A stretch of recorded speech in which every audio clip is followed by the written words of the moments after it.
Occupational English Test. Listening Test. This test has 3 parts.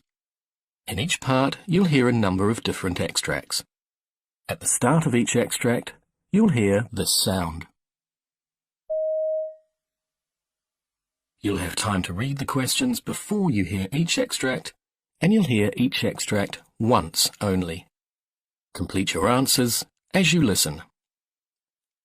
At the end of the test, you'll have 2 minutes to check your answers. Part A. In this part of the test, you'll hear 2 different extracts. In each extract, a health professional is talking to a patient. For questions 1 to 24, complete the notes with information you hear. Now look at the notes for extract 1.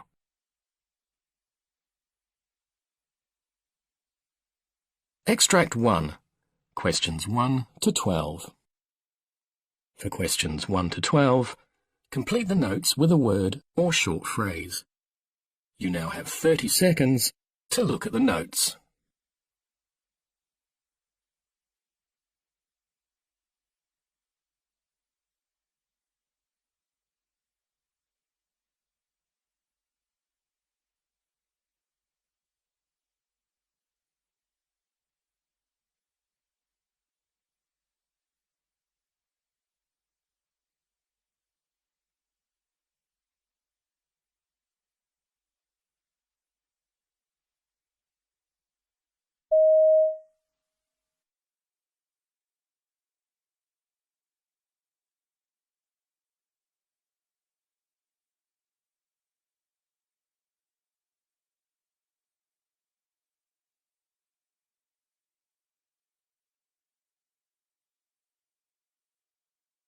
Nice to see you again, Tom.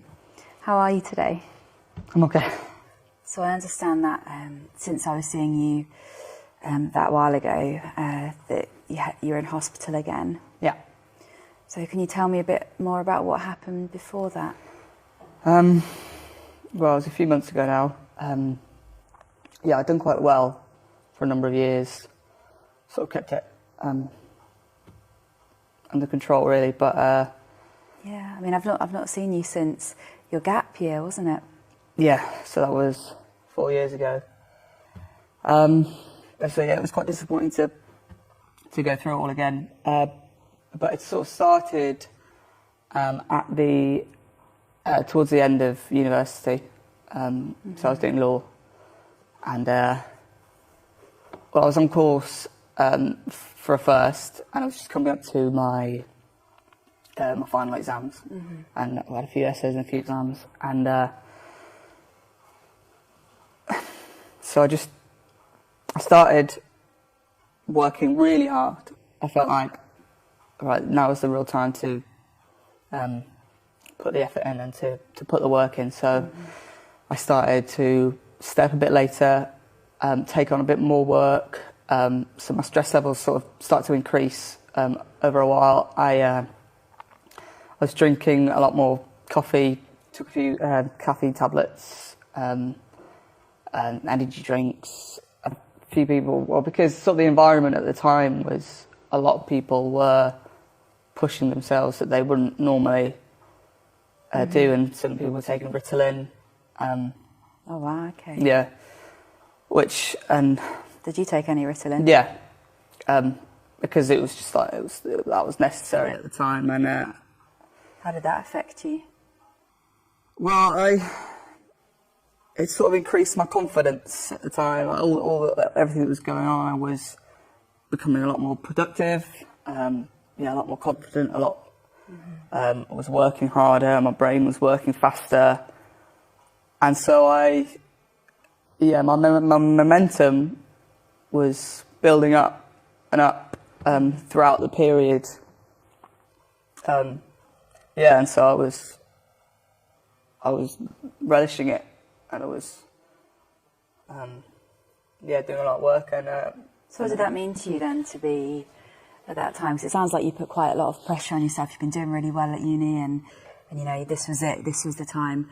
What did it mean to you to be feeling like that, kind of more awake and more energized, maybe? Yeah, well, for me, it was my sort of time.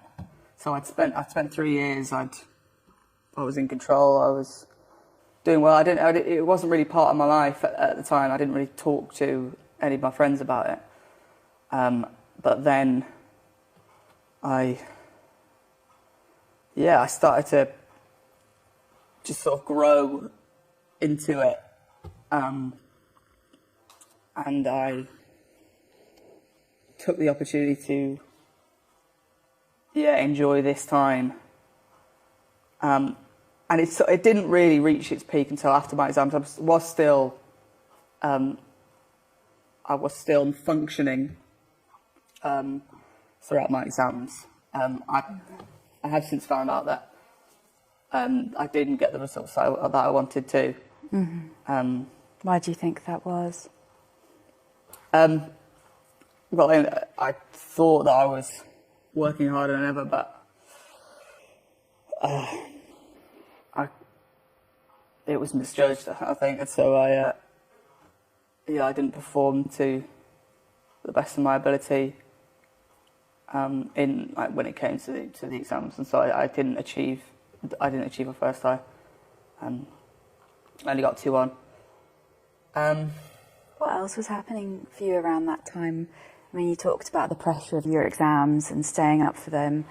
Was anything else going on for you around the same time?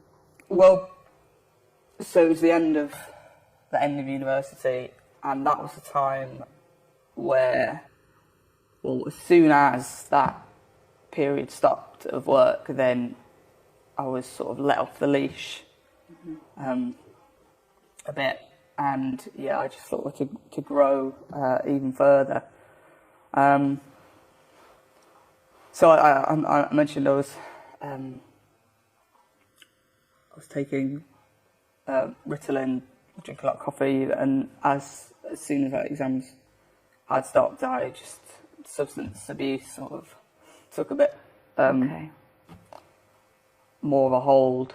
And I just sort of grew into this person who I thought was the guy that everyone wanted to be around and to see, and so I made sure that I was just everywhere that could be seen. I was, so this is like the gap after you finish the exams but before the results are out. Those kind of few weeks. So we were just going out a lot, if not every night. You said that you were taking Ritalin and drinking a lot of coffee. And using other drugs as well. Yeah, it sort of developed into cocaine, a lot of cocaine, MDMA, MCAT. And how did they affect you? I honestly was on cloud 9 at the time.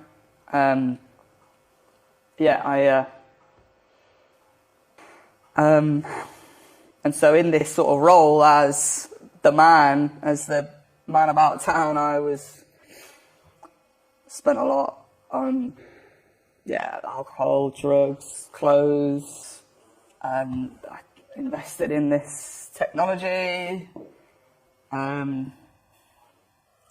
Well, having not had to deal with my illness throughout university, and for it not being a part of that world, I didn't confront those symptoms in a way that's going to have long-term sort of stability.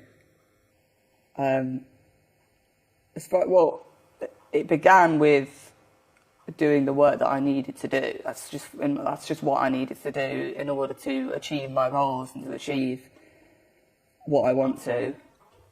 And then I just let it take hold, and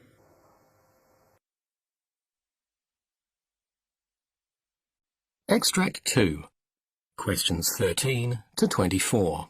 For questions 13 to 24, complete the notes with a word or short phrase.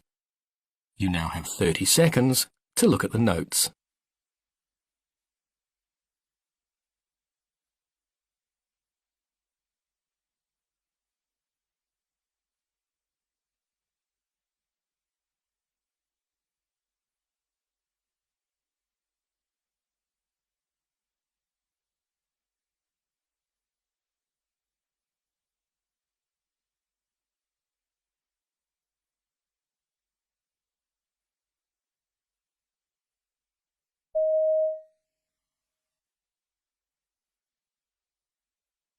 So tell me when this started.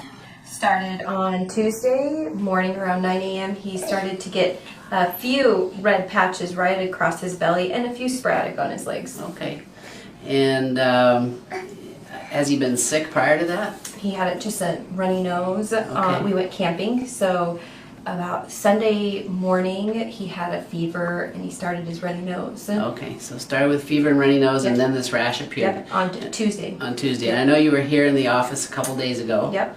And they did some blood work, and at that Yep. point they were pretty sure this was a viral illness. Yep. And I remember talking to you on the phone that it was getting purplish. Right. And that was concerning because we know that can Right. be bad Right, things. exactly. So you had a fussy baby, Fussy and baby. This little fellow's only 7 months old. Yep. Fussy with fever and then a purplish rash, Yep. and you were absolutely right to call. Okay. Because sometimes that can be meningococcus. And meningococcus is a bacterial infection that can kill you like in 24 hours. Yeah, not good. And so I'm absolutely happy you called. Awesome. So as we look at these purplish lesions, when I rub really hard with my finger, you can see they turn white. Turn normal skin color. The purple goes away momentarily and then it returns. Any rash that you can make blanch, so you can make it go away, that's okay. Especially, we'll take a look at this little guy's face here. He's still, I mean, he's not super happy, but he's still pretty alert. And that's always a good sign. When you have that bad rash that doesn't blanch and a kid who's just... this particular reaction, because we've evaluated this young fellow twice in 2 days, this has been progressive. And what's happening here is we've got bright red, pink, new rash that's actually warm to touch if you look at this rash. And as that rash disappears, it leaves a bluish, sort of almost a bruised looking purple rash, which you can see areas that are sort of purplish. Basically, this is hives. This is an allergic reaction to the virus. So what we have here is a viral infection, and his body is mounting an immune response as well as an allergic response.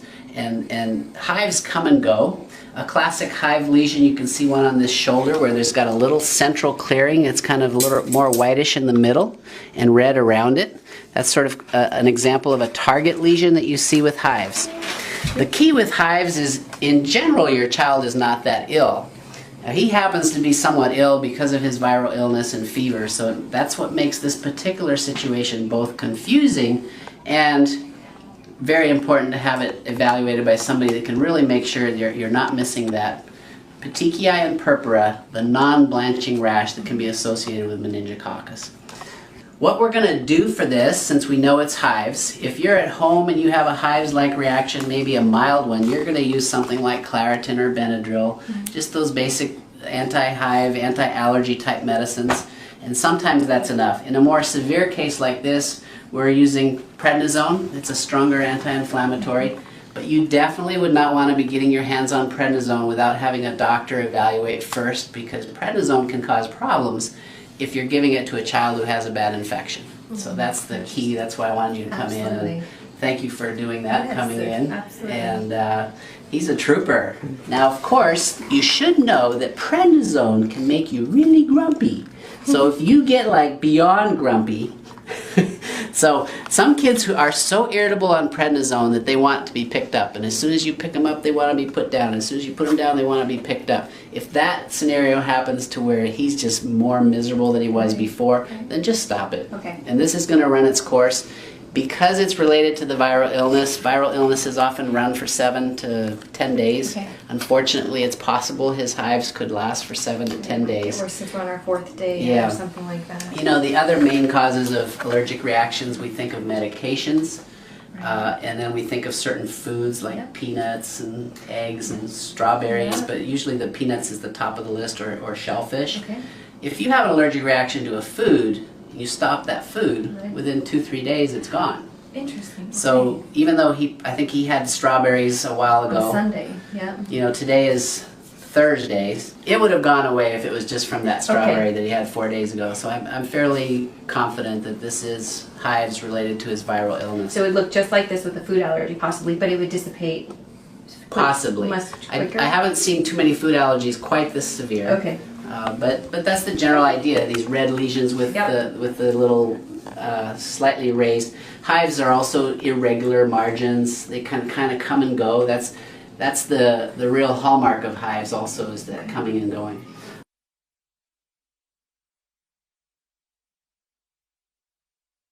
That is the end of Part A. Now look at Part B. Part B. In this part of the test, you'll hear 6 different extracts. In each extract, you'll hear people talking in a different healthcare setting.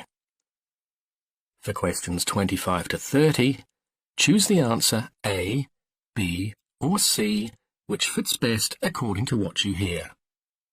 You'll have time to read each question before you listen. Complete your answers as you listen. Now look at question 25. Now read the question.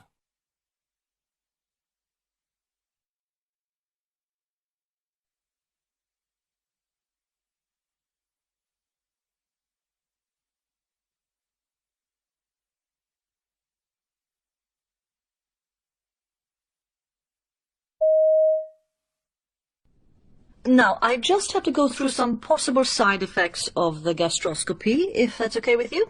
Yes, fine. First of all, I can assure you that in most cases the procedure is problem-free, but I have to point out to you some side effects so that you are aware of them before you sign the consent form. Is that okay? Yes, fine. Right. Well, some people can have a mild sore throat for a day or two after the procedure. And if you have been given something to make you drowsy, you may feel a bit tired afterwards as well. And some people can get a chest infection or pneumonia. But remember, this does not mean that you will necessarily get these as well. Okay, I hope not. And on the odd occasion, the endoscope can cause some bleeding or infection in the gut, and can also puncture the gullet or stomach, but this happens very rarely. I see. Is there anything that you would like to ask me, or go over again, or are you okay with all this? Question 26. Now read the question.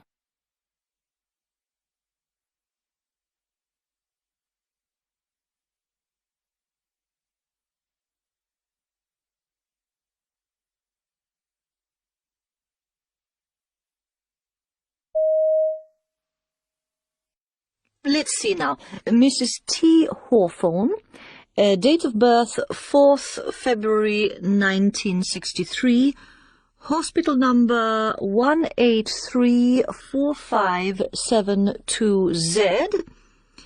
She was prescribed tramadol today, 15th October 2009, given intramuscularly 50 milligrams, started on 13th October at 11:30. All okay. Maximum frequency every 4 hours, maximum dose 600 milligrams. Okay. To be administered as required, intramuscularly and given by Senior Nurse Bond.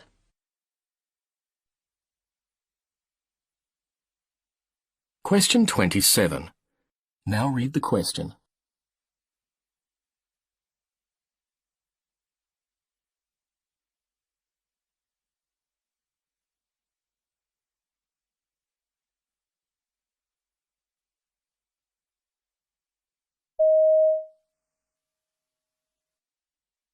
So, that's all done. Was there anything you wanted to ask me? Yeah, I've still got this big gap on the other side. I remember you said we might do an implant there too, but that it'd mean a slightly different procedure. If I remember correctly, you said that you couldn't put one there because of the bone, but that you could connect it to the tooth next door. Is that right? Well, partly. What we discussed was what we'd do if you lost the next tooth along. So we'd have to extract that one. Right. Then you'd probably need a bone graft there so that we could attach 2 teeth to a new implant. The gap you're talking about is where you've lost a big molar. Right. We couldn't fill that gap completely using this technique because that'd put too much pressure on the implant. I see. Well, you said the price would be much higher than the one I've just had done. I guess that's why. Uh-huh. Question 28. Now read the question.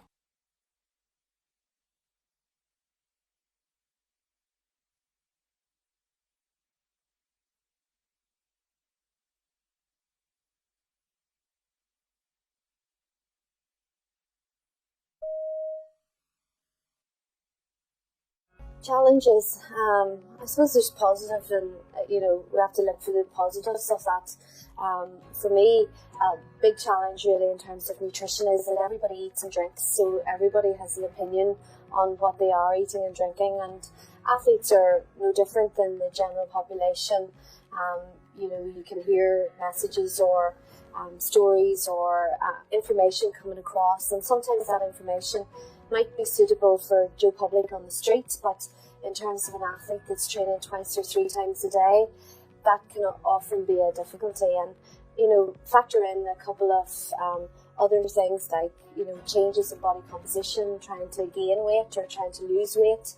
Athletes sometimes struggle with those particular aspects of things, and quite often sometimes want to go for the quick fix, and sometimes my messages are quite often the longer fix type messages, and that can be a challenge. So I suppose for me as a practitioner, the challenge for me every day is to make that message real. It's to make it suitable to the person that I have in front of me, but also it has to be relevant in terms of the science behind it. So sometimes the science doesn't really change, so I have to change the message or the way I adapt the message for the individual. Question 29. Now read the question.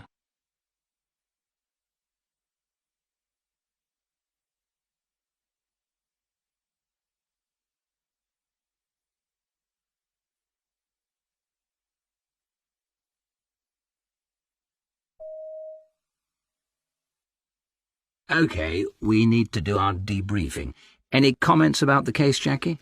Well, we were late getting started due to a delay in getting the surgical consent to come in, but I've talked to the junior resident, and I think we just had a few crossed wires there, so it's sorted. Yeah, we were busy in clinic this morning, but we were also delayed getting into this room because the case before us went over their time, which pushed us back. That's becoming a regular occurrence with that particular team. I'm going to ask our nurse manager to adjust their time slots based on the recent history of their cases. We were also slow to get the portable films from radiology. There were several rooms requesting films, and radiology seemed short-staffed. That's unusual for them, but let's keep an eye on that, and if it happens again, raise it as a concern. Question 30. Now read the question.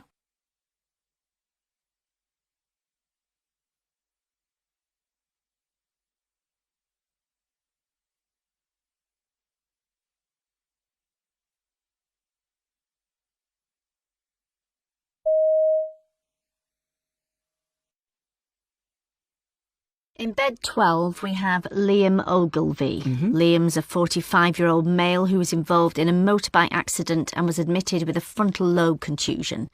He's broken his right arm and hand and has had surgery, including metal plates inserted into his arm. Right. He's also got deep grazes on his left knee and ankle and stitches on his right leg and shoulder. All dressings have been changed this morning at 9, and he's on self-administered morphine drip as well as an antibiotic drip. He's had injections to prevent blood clotting, and his pain's quite manageable with the medication he's on. The doctors requested some observation and testing regarding memory loss, so that's priority this morning. His right arm's in a cast, and he'll need regular monitoring and a physiotherapy sessions booked later in the afternoon. Somebody's coming to collect him at 4. I've just checked his vital signs and he's stable with blood pressure at 135/95. It's a bit up, so you'll need to watch that.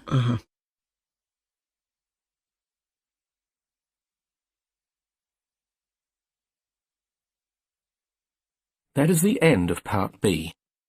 Now look at Part C.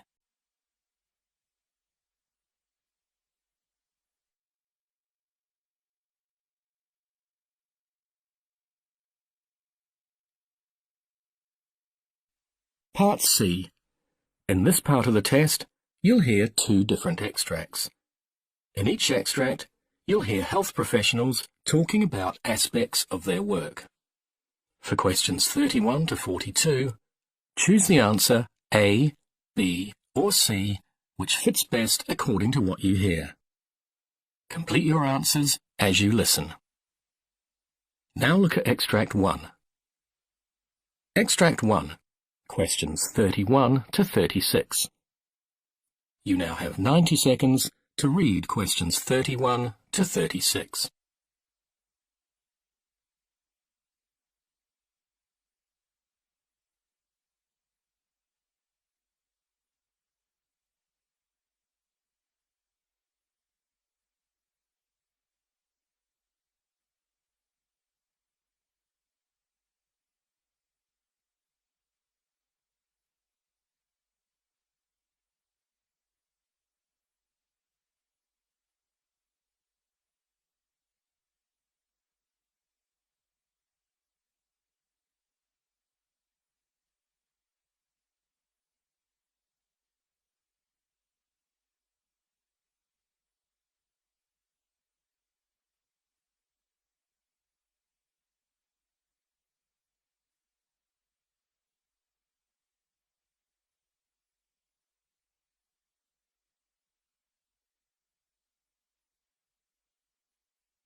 One of the lead researchers, Dr. Larry Apple, who specialises in testing diets.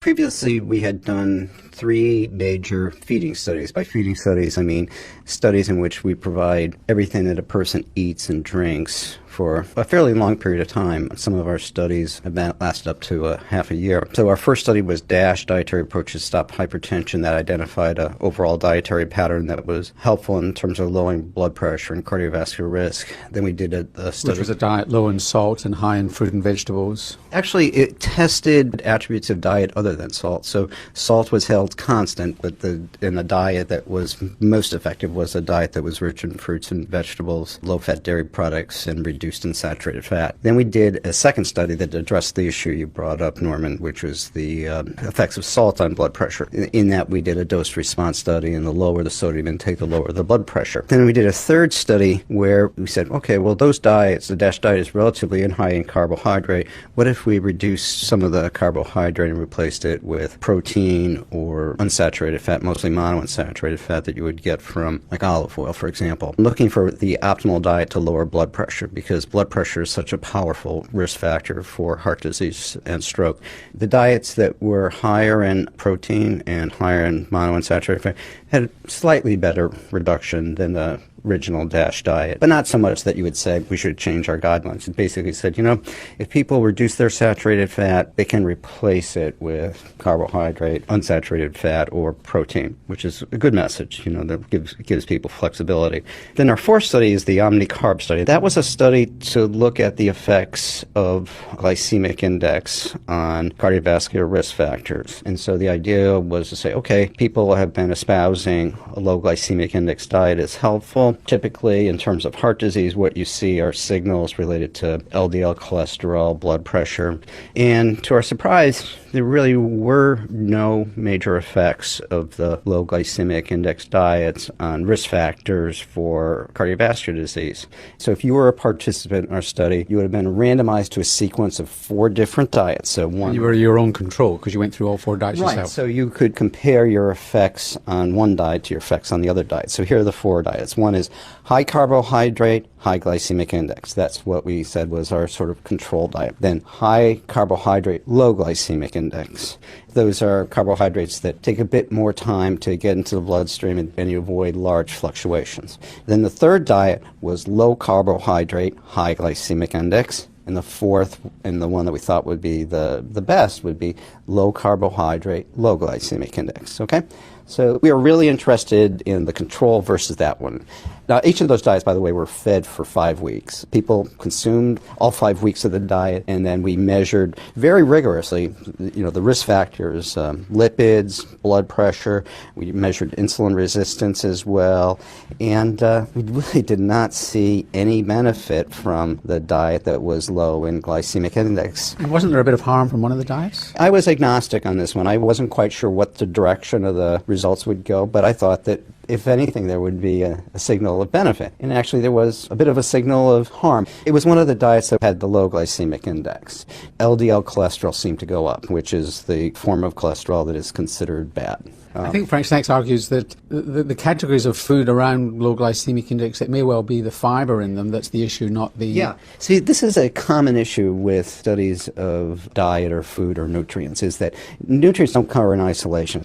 They're what they call confounding. Nutrients travel together. So typically, most foods that are high in glycemic index are low in fiber, and foods that are low in glycemic tend to be higher in fiber, sort of like the white rice versus brown rice or whole grain. So that's where we sort of think this is going, is that you can get the benefits that we attributed to low glycemic by focusing more on other aspects of diet. Moving now to obesity, which you've done a lot of research into. You've tried behavioural change, you've tried feeding diets and so on. How would you sum up the state of the art from your research in terms of what you've found? Doing feeding studies, it's one of my favorite forms of research because you get clean answers. Our participants... It's not the real world. It's not the real world, but it tells you what would happen if you consume this diet. What you get with behavioral intervention studies is, well, can you, in the real world, follow a diet? And so individuals have to deal with all of the things that you and I deal with. So have you found in your research behavioural interventions which look promising?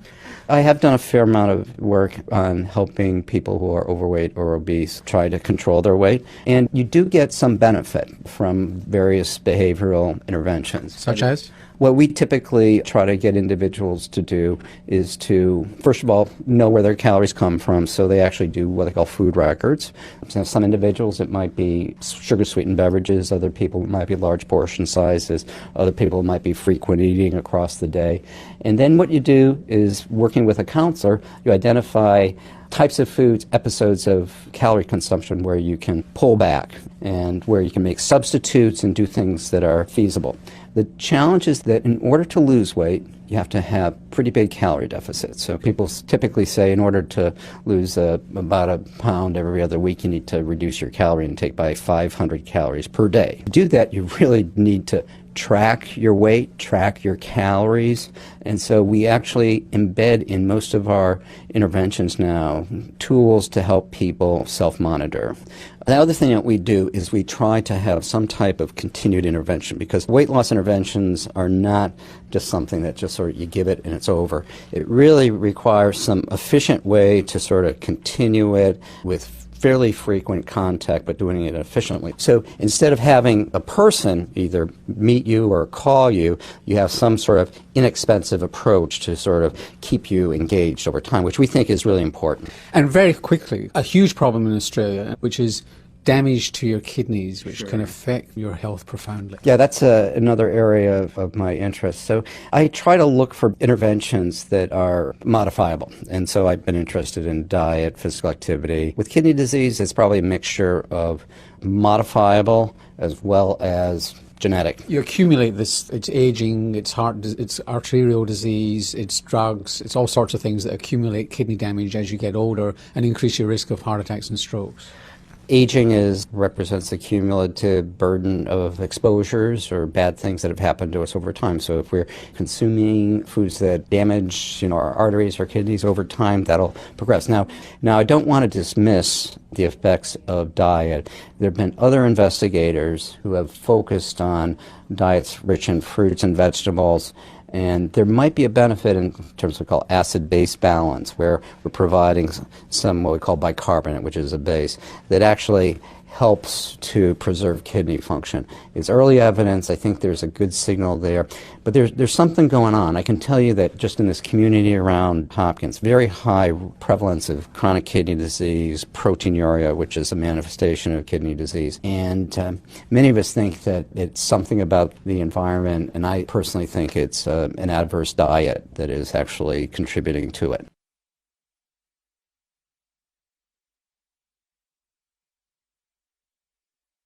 Now look at Extract 2. Extract 2, questions 37 to 42. You now have 90 seconds to read questions 37 to 42.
Dr. Catherine Fournette. Some of the numbers we're reading are really kind of shocking. I was reading that the number of unresectable liver cancers has actually grown by 115% in the past decade.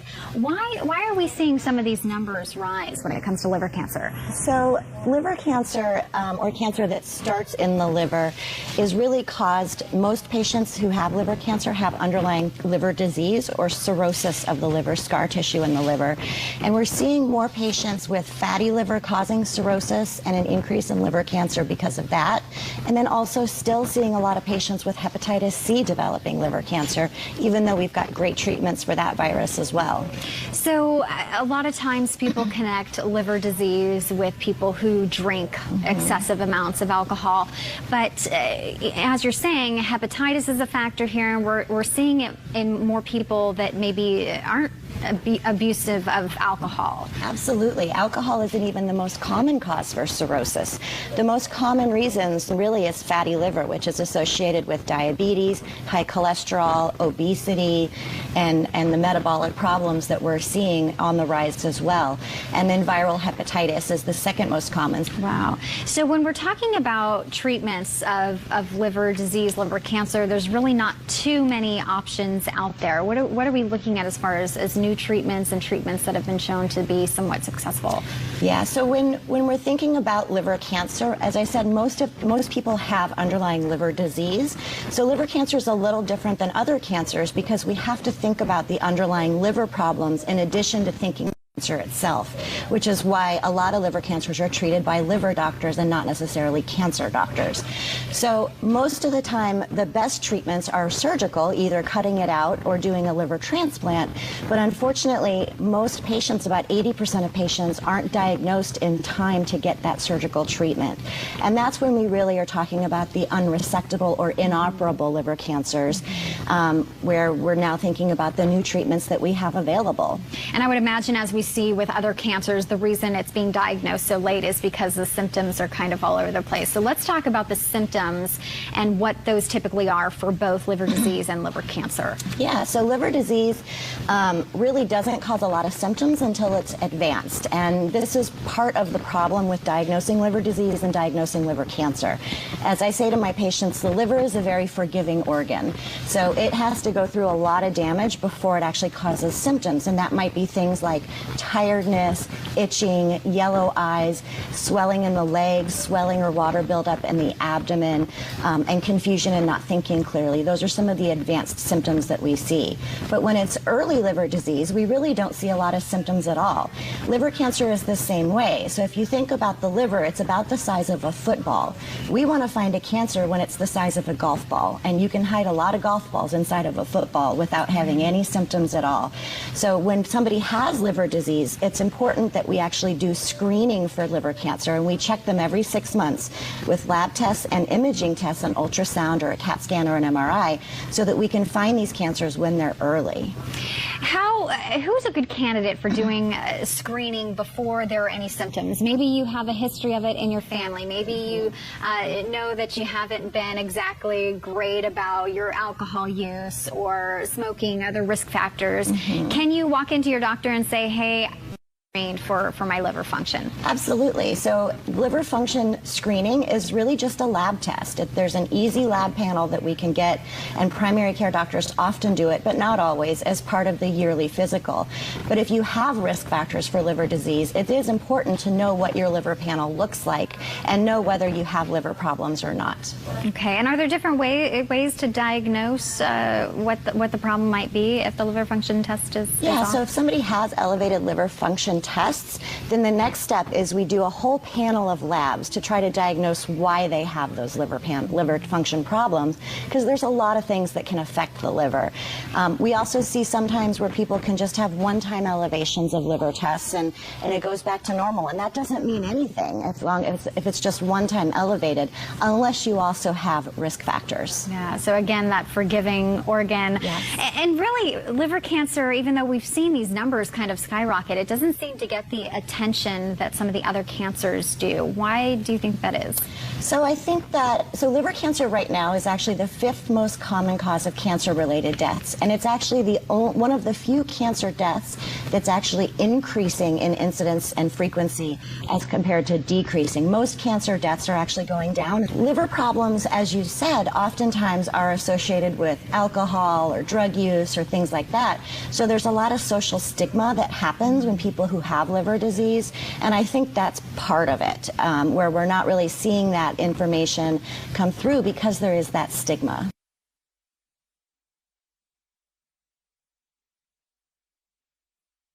That is the end of Part C.